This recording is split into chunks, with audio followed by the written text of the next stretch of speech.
Welcome to Breaking Ties, Destination Divorce. This is your go-to source for practical advice and support while you go through the divorce process. Join us each weekday for a quick chat where we'll cover a variety of topics such as child custody, property division, and self-care. Together, we'll explore emotional, financial, and legal aspects of divorce and help you find the best path forward for you and your family.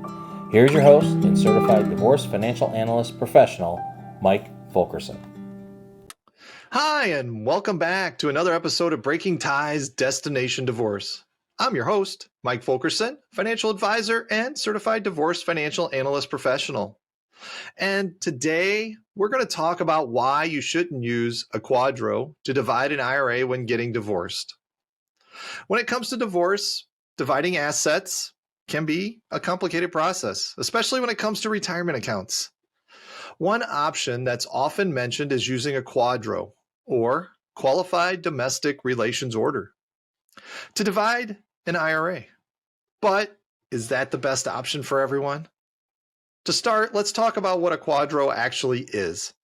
A Quadro is a court order that allows one spouse to receive a portion of the other spouse's retirement account, such as a 401k or an IRA, as part of the divorce settlement. The order is used to divide the assets in a way that meets the requirements of federal law and the terms of the plan. So why wouldn't you use a Quadro to divide an IRA in divorce? Well, there's a few key reasons to consider. First, it's important to remember that a Quadro is a court order, which means it's legally binding. That means if you use a Quadro to divide your IRA, you'll be stuck with the terms of the order even if you change your mind later on. Second, a Quadro can be expensive. There are administrative fees and legal fees associated with preparing and processing a Quadro, which can add up quickly. This is especially true if your divorce is a contentious one and your case ends up in court. Third, using a Quadro to divide an IRA can also be complicated. There are specific rules and requirements that must be followed in order for the order to be valid. And failing to follow these rules can have serious consequences, including tax penalties and other financial problems. So, what are some alternative options to consider when dividing an IRA during a divorce? One option is to simply divide the account equally between the two spouses and let them each manage their own portion going forward.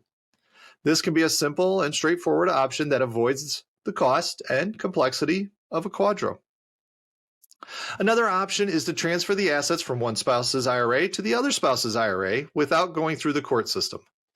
This can be a good choice if both spouses are able to agree on the terms of the transfer and if the transfer is done correctly to avoid any tax penalties.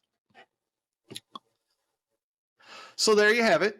A few reasons why you might not want to use a Quadro to divide an IRA during a divorce.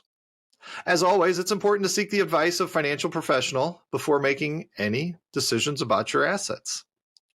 Thanks for listening to Breaking Ties, Destination Divorce. Should you have any questions on today's topic or other financial planning issues, you can reach me via email or call, and my contact information is over in the description. Divorce is not the end of your story. It is the start of your next great chapter. Until next time, take care. We want to thank you for listening to this episode of Breaking Ties, Destination Divorce with Mike Fulkerson.